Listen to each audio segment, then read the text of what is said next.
Welcome to Amazing Business Radio with best-selling author and customer service and business expert, Shep Hyken. Shep will talk with some of the smartest thinkers in business to help make you more successful in your professional and personal life. This is Amazing Business Radio with Shep Hyken. Hey everybody, it's Shep Hyken. We're back with another episode of Amazing Business Radio, and my guest today is Dr. Jeff Dahms, who's a nationally recognized leader in customer experience and market research. He's currently the Director of Customer Experience and Insights at Physicians Mutual, and today we're going to dive into a topic that we probably haven't talked much about before, and that is the research and data that we collect in order to make really good customer-focused decisions. I've asked Jeff to please make this easy for everybody to understand, because a lot of people listening are going, well, this doesn't apply to me. But you know what? Even if it doesn't directly apply to you, I want you to be thinking about, gosh, it makes sense. The decisions we make, are they on gut feeling, or are they happening because we know with empirical research and understanding of what our customers want and expect from us? Are we making decisions based on that? All right, so we're going to get to that in a moment. Quick announcement before we get started. If you've got an amazing story that you want to share, please reach out to me on any of the social channels. Share the story. I may share it in my newsletter. If you've got a question about customer service experience, if you reach out on these social channels, use the hashtag AskShep. I'll answer the question there, maybe on this show, or perhaps in my newsletter, which is the Shepherd Letter. You can subscribe free of charge, but just go into hyken.com, HYKEN.com. While you're there, check out, speaking of research and today's topic, check out my annual research. We do it every year, and you are welcome to download that at no charge. You don't even have to put your email address in. If you just click on it, it opens up, and it's about a 30-some-odd page report on consumer insights that we glean from surveying thousands of customers. Please check it out. All right, let's jump into our interview with Dr. Jeff Dahms. Jeff, welcome to the show. Hey, thanks for having me. I really appreciate it. So we're going to be talking about something today that we don't spend enough time talking about, and that is the idea that data research that we have on our customers, or maybe general research, like the research I do on general consumers and customers, plays a really important role in decisions that we make. And at Physicians Mutual, you are the Director of Customer Experience and Insights, and that's the insight part is the research and data that you pick up on your customers. And do you call them customers? How do you refer to your? We call them customers. I mean, in a mutual company, you can also call them members. But for sake of simplicity, yeah, we call them customers. Cool. So let's talk about that. Let's talk about what you do at Physicians Mutual. And I'm excited because, as I mentioned, we haven't spent a lot of time talking about how research drives decisions. And this, apparently, looking at your background and reading some of the material, this is what you do. You use this to make great decisions. Mm-hmm. Yes, absolutely. So, here at Physicians Mutual, and I think with insurance companies and financial institutions, there's a lot of data, right? We have a lot of actual hard numbers at our disposal. And I think where we're at right now is we do a really good job of tracking what we're doing, right? Like, we know how many pieces of mail we sent out, we know how many phone calls we take, we know, where our brand spots are on radio and television. And then we also do a really good job of tracking, like, what is the outcome? So we know, like, did somebody buy? Did they repurchase, another product? Did they do a rider or an add-on to an existing product? Did they cancel? And so we have these sort of bookends, and where we're really headed as part of our customer-centric philosophy, or North Star, is trying to figure out what's in that middle, right? Like, what's in the gap there, which is customer perception, right? We know what we're doing, we know what the outcome is, but we don't know why the customer's making the decisions that they are. And I think that's very critically important data point to come back to the organization, because that's ultimately where you get to make decisions, right? If I'm not going to stay with a company, maybe it's because things weren't convenient. Maybe it's because the prices were too high, or maybe it's because you didn't have the channel that I wanted to use in order to get good service. But we need to know that, right? Like, we need to understand how we can take our customer-centric philosophy, right, our North Star, and how do you operationalize that down to those day-to-day interactions. So what you're saying is that you do not want to make decisions based on gut feeling, although nothing wrong with taking, if you have enough information or data, as we would call it here, then your gut feeling and your education takes over. But without that, all you are is pretty much taking a guess as to what you think is going to work based on gut feeling. I'd like to increase my odds of success. And I could be playing a hand of blackjack in Las Vegas and feeling lucky. So my gut feeling is lucky. But if I had the ability to count cards and know what potentially could come up for the next, I'm going to increase my odds dramatically.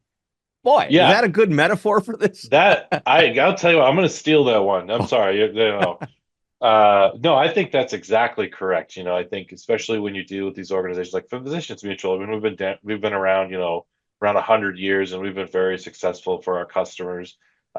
People are really passionate about the customers here. I don't think I've ever worked at a place where people really want to do what's right, and I think a lot of organizations feel that way. But to your point, as much as we want that, as much as we're passionate about it, we need to increase our odds of success. And the best way of doing that is just gathering as much information as you can. And that's partly experience, right? And that's partly, well, we've tried that before and we've learned X, Y, and Z, but it's also what are those data points that we can use to maybe help guide us. And so I think the initial part of that, like we call it, like trimming the fat. Like if you're doing creative exploration, right? Like what should we send out to our customers? If you've got a good, creative department, they're going to give you 8, 9, 10 different things that you can look at. Well, how do we trim that down to the 3 or 4 that we think are going to really drive, growth and retention? And so we help, get those Right. insights. And it shouldn't be based on just the fact, oh, I think this one looks nicer than the others. There should be a little bit more meat behind it. So, Oh, as opposed absolutely. to the fat, which is just gut feeling, perhaps. Yeah, I think, how I know or what we shoot for in terms of our vision as a department is when we're sitting in a meeting and somebody says, instead of saying, I think the customer wants this, they're going to say, I know the customer wants this. Right. Right. And that's how we know that, the culture maybe has taken a turn towards interjecting more data into their decision making. Right. And knowing comes from that data. All right. We're going to switch gears. And by the way, there are people that are listening to this podcast that are sitting at their desk that are very serious about taking notes. There are CEOs, there's frontliners, there's a salesperson that's driving to the next sales meeting that they're going to have with a potential client that happens to be listening to this. There's people that are listening to this through their watch as they're working out. The point is, as you are thinking about decisions that you make, and I want to come back to this in the second half of our show, that the data is going to help drive the decision. And I want to talk about how you get the data, how you develop the research to make it executable, so it's not just numbers. And there used to be a term that was bantered around quite a bit called big data. Remember that? Oh, yeah. Okay. And there were numerous definitions. My favorite was big, as in so big you don't know which part of the data to use. And the smart person at the top of the food chain, somebody in the C-suite or some SVP who understands this data and how to interpret it, says, okay, we're getting data points at 40 different places. We only need 4 to make good decisions. And I think it's important to recognize what those are. Let's switch gears and let's talk about something you refer to as the cycle of success. Yes.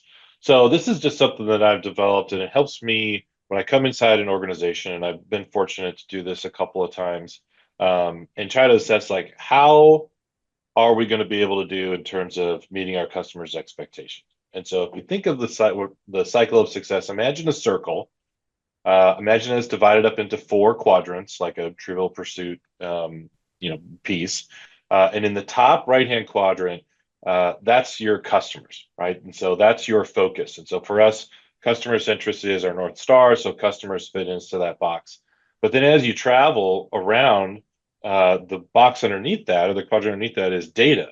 And so what's so important in organizations is when you think of your customers are talking about you, whether you like it or not, right? They just are. It's whether or not you're collecting that. So how are you collecting it?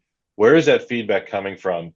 not only, and this kind of goes back to the insights part, and delivering it back to the organization, but it's not necessarily who you're hearing from, but it's also who are you not hearing from, right? Like where do we have to go to get that complete holistic look of who our customers are? And all that stuff is pretty raw. And as it comes back into the organization, that's where you get that data piece that's underneath it. And so you've got customers that feed into data, and it's like, okay, well, what does that data look like? Is it clean? Is it organized? Is it statistically relevant? Is there any biases that we have to clean up? How do we visualize it and get it ready for distribution to the organization? And then as you move around the bottom side of that cycle, then you close into the business unit. And so it's like, okay, well, how is that data being fed to that business unit? Are And we this putting is it your on the third quadrant we're referring to right now. Yep. So you go customers, data, and then down to the business unit. As is where is that accessed? Who has access? Do they understand how to use it? Do they understand how to turn that into coaching opportunities for their employees, which is the next quadrant, right? And so you go customers, data, business unit, and then employees, because those are the people that actually like are making decisions on how and when, to interact with customers. So that could be your frontline staff, right? That's probably the best visual, is who are the people that are actually interacting with the customers. But then it could also be the people who are making the decisions on those elements of your business that do actually make it way to their customers. So you travel around that cycle, right? Customers, data, business unit, employees, and then back to customers. Are you set up as an organization to just have that system repeat itself over and over again? Is it easy? Is it convenient? Do you have the right people? Do people understand how those are connected? And then, because that moment of truth is that interaction piece between employees and customers. And the reason why I like it as a framework is because you can't really cross, you can't take your feedback from the customers and deliver it back to the employees, because it hasn't been translated into a sense of like, what does this mean for me in my day to day? And I can't take the data and feed it back to the customers, because it doesn't work. We're relying on the customers to tell us.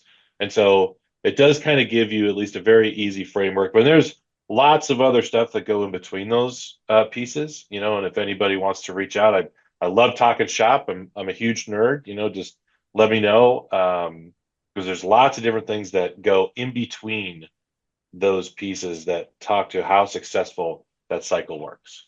Obviously, in our show notes, you'll be able to open it up, click on your name, and get to you. But so those that are listening that don't want to go to the website and go back to it, what is the way to contact you? Do you want to go through LinkedIn? LinkedIn is the best. Okay, Yep. So and just Jeff Dahms. Just Jeff Dahms, Yep. Dahms, and we'll Yep. find you. You're the only Yep. Jeff And Dahms up there? oh, there's other ones, but I think I'm the only one that's a PhD, and then you could see Physicians Mutual, and I look a Okay. lot like you. I'm bald with glasses, so.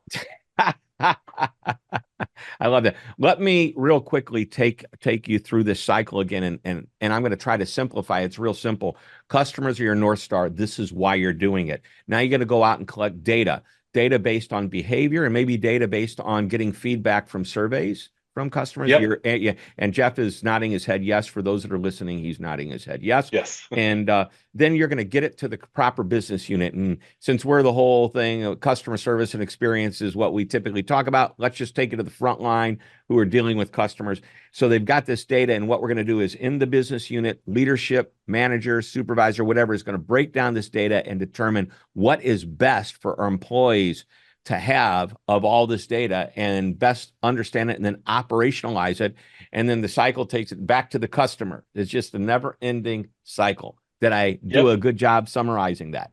I think you did a great job. Yeah. And I get an A. Good. You get an A for sure. Because then as you make changes, as it comes back on the other side there to the customers, like they're going to give you feedback again of like, well, how do these changes, impact us? Yep. And it's never ending. And just when you think you're most comfortable, there's going to be a new technology like 2.5 years ago, ChatGPT comes along, and allows us to start all over again in a huge way, not just a way to kind of tweak the experience. I love it. Hey, let's take a quick break. When we come back, I want to talk more about how you get that research and how you get data from your customers and what you're looking at. We are talking with Jeff Dahms, who is the Director of Customer Experience and Insights over at Physicians Mutual. This is Amazing Business Radio, and it has been an amazing discussion so far. Don't go away. We're coming right back with more.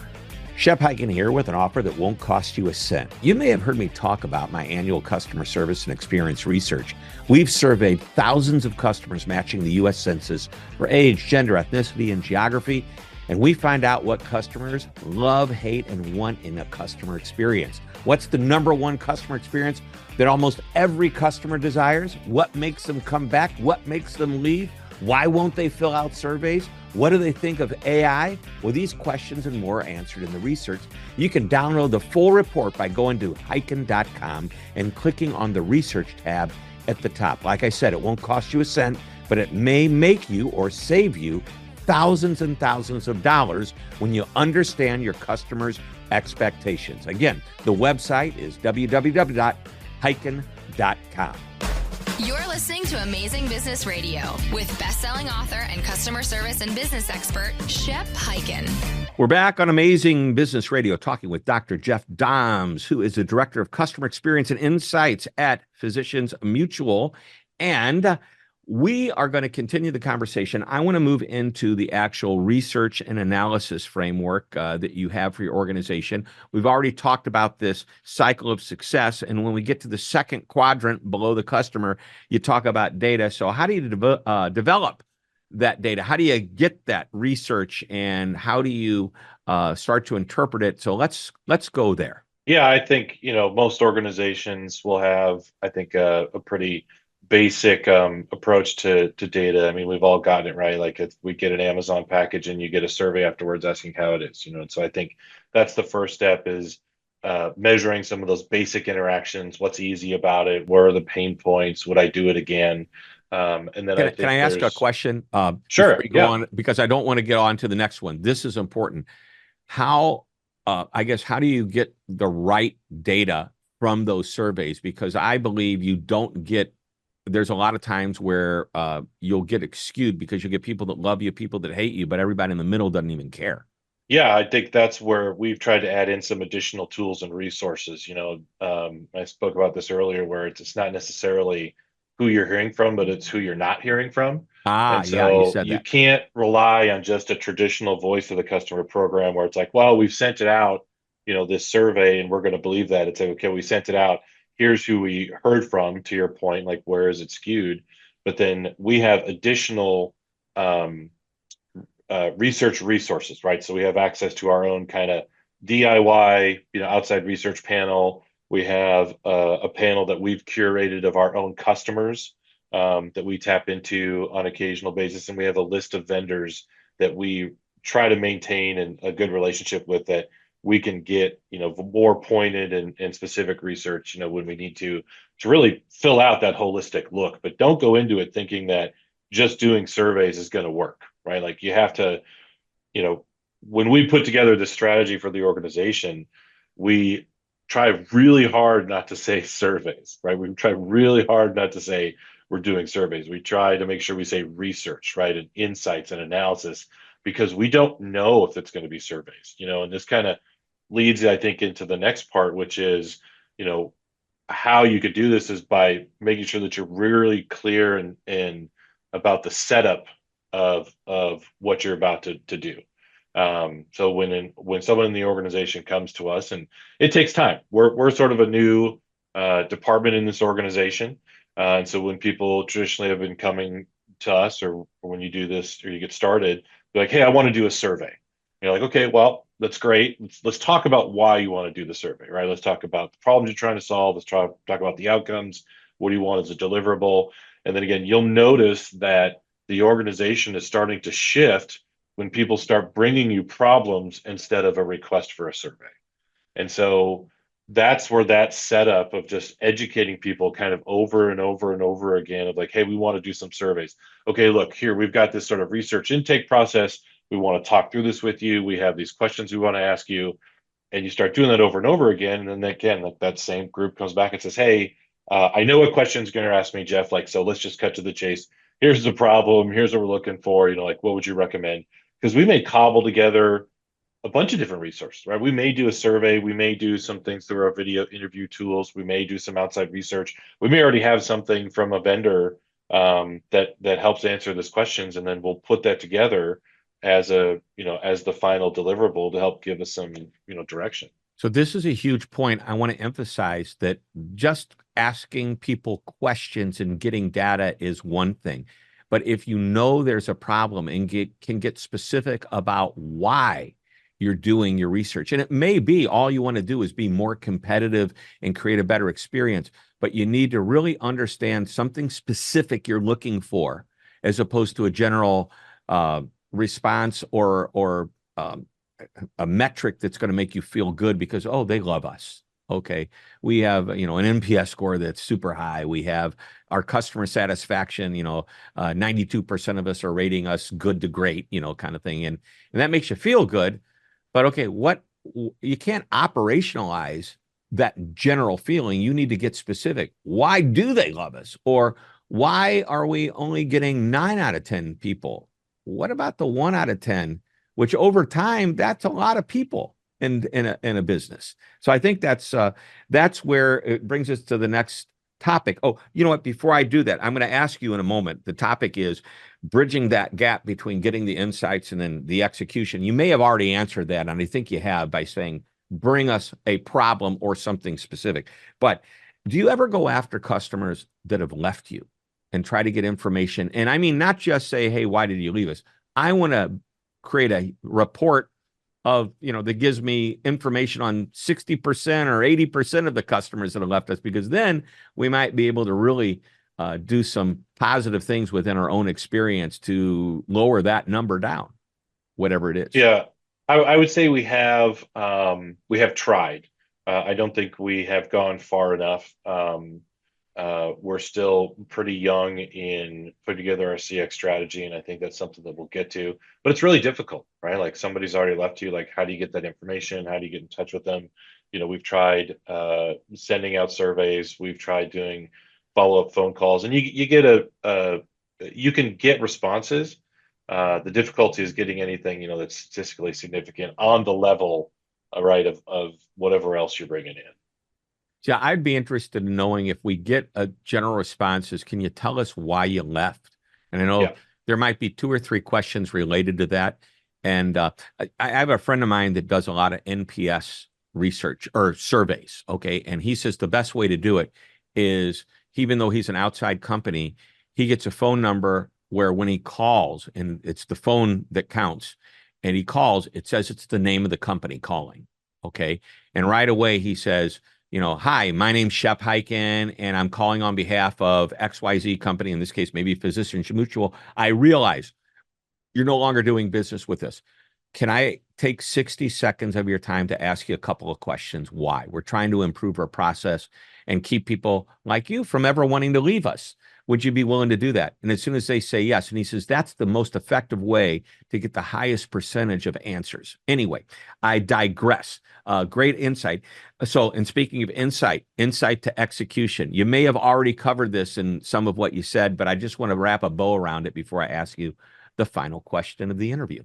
Yeah, to me, I think it is all, and I shouldn't say it's all about, but it's the setup is crucially important, right? Bringing people in at the beginning, being very clear, like what is it that you're looking to do, what decisions are going to be made, and then how can we deliver this to you? Like, what's the best way to do that? And we also, excuse me, so as part of our intake process, we have document, design, execute, analyze, and kind of socialize as our spectrum of how we tackle research.